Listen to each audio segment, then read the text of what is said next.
Quarto lugar, tornado de Wichita Falls, 1979.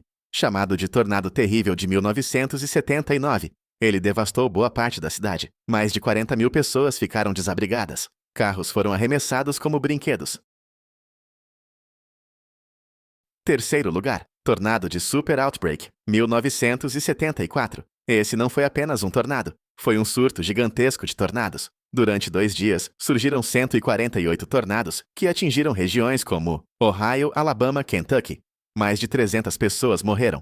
Foi um dos piores eventos meteorológicos já registrados. Gas mains burning.